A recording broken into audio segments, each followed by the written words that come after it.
Hello, আসসালামু আলাইকুম viewers. আপনারা সবাই কেমন আছেন? আমি আল্লাহর রহমতে ভালো আছি। এই তো আজকে রান্না করতেছি আমার গার্ডেনের লাল শাক দিয়ে চিকেন। ফিনিশ শাক দিয়ে তো সবাই খেয়েছেন, আমি লাল শাক দিয়ে আজকে রান্না করব। প্রথমে চিকেনের জন্য পেঁয়াজটা কষিয়ে নিচ্ছি। পেঁয়াজে আদা রসুন দিয়ে দিয়েছি, এতে আমি দারচিনি এলাচ পাউডার দেবো, আর পাঁচফোড়ন গরম মশলা সবগুলো দিয়ে দেবো। নর্মাল চিকেনটাকে যেভাবে আগে কুক করি সেভাবে কুক করে নেব, তারপরে শাকটা অ্যাড করব, কষিয়ে নিয়ে শাকটা অ্যাড করব। তো সঙ্গেই থাকুন।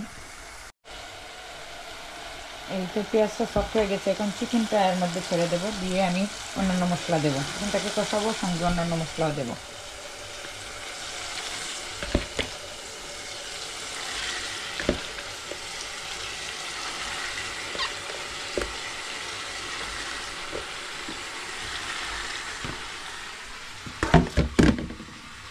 আর হাতটা ধুয়ে নিই, পরিষ্কার করে নিই ভালোভাবে। হলুদটা দিয়ে দিয়েছি, মরিচ, জিরা, পাঁচফোড়ন জিরা, এটাকে ধনিয়া,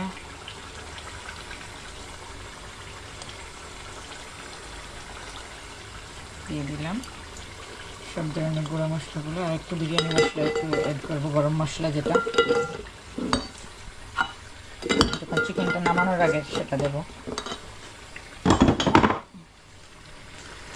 এটাকে কষাবো ভালোভাবে। এখন কষানোর পরে আমি লাল শাকটা অ্যাড করব। চিকেনটাকে সব ধরনের গরম মশলা, সব মশলা দিয়ে আমি এখন কষাচ্ছি। আরও 10 মিনিট কষানোর পরে আমি লাল শাকটা এর সঙ্গে অ্যাড করে দেবো।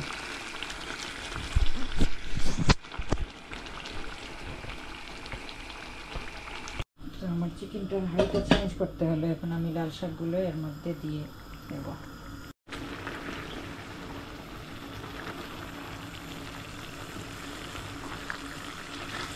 এই তো লাল শাকটা দিয়ে এভাবে নেড়ে দিচ্ছি।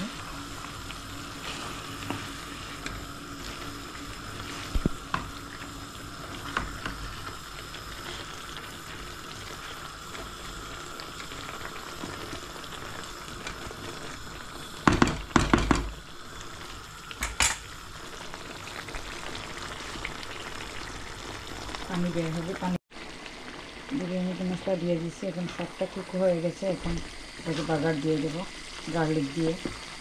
যেভাবে আমরা ডাল বাগার দিই ঠিক সেইভাবে আমি বাগারটা দেবো। গার্লিক, পাঁচফোড়ন আর একটু শুকনো মরিচ।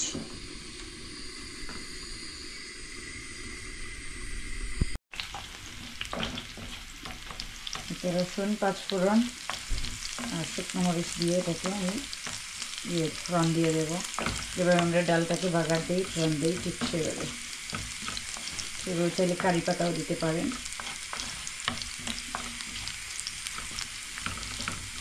কারি লিপ যেটা, সেটা ইউজ করতে পারেন।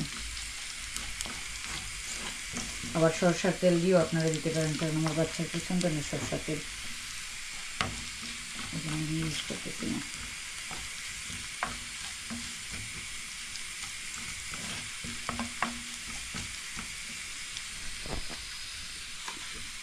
এই যে আমার চিকেনটার কালার খুব সুন্দর হয়েছে, আপনারা ট্রাই করে দেখবেন, খুব মজা হয়। লাল শাকের টেস্টটা তো ডিফারেন্ট, স্প্যানিশ শাকের টেস্ট ডিফারেন্ট, একটু মিষ্টি মিষ্টি ভাব।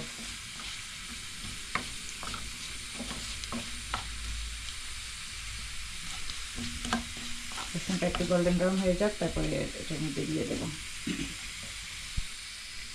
এই তো হয়ে গেছে, এখন আমি এটাকে শাকের মধ্যে ঢেলে দিচ্ছি।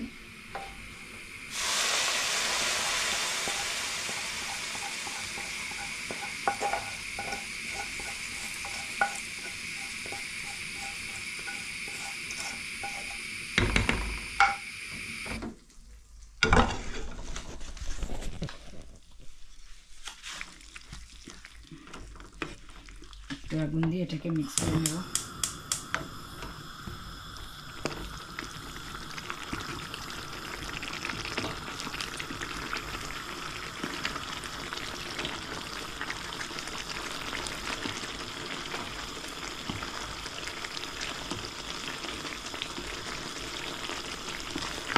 ঝোলটা।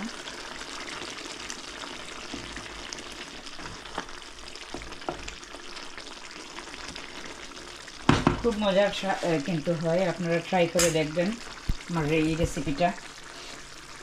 আর আমার পাশেই থাকবেন, দেখা হবে অন্য আরেকটা ভিডিওতে। আর যদি ভালো লাগে তাহলে লাইক অ্যান্ড শেয়ার করবেন, আর এই ভিডিওটাকে চ্যানেলটাকে সাবস্ক্রাইব করবেন। দেখা হবে অন্য আরেকটা ভিডিওতে। আল্লাহ হাফেজ।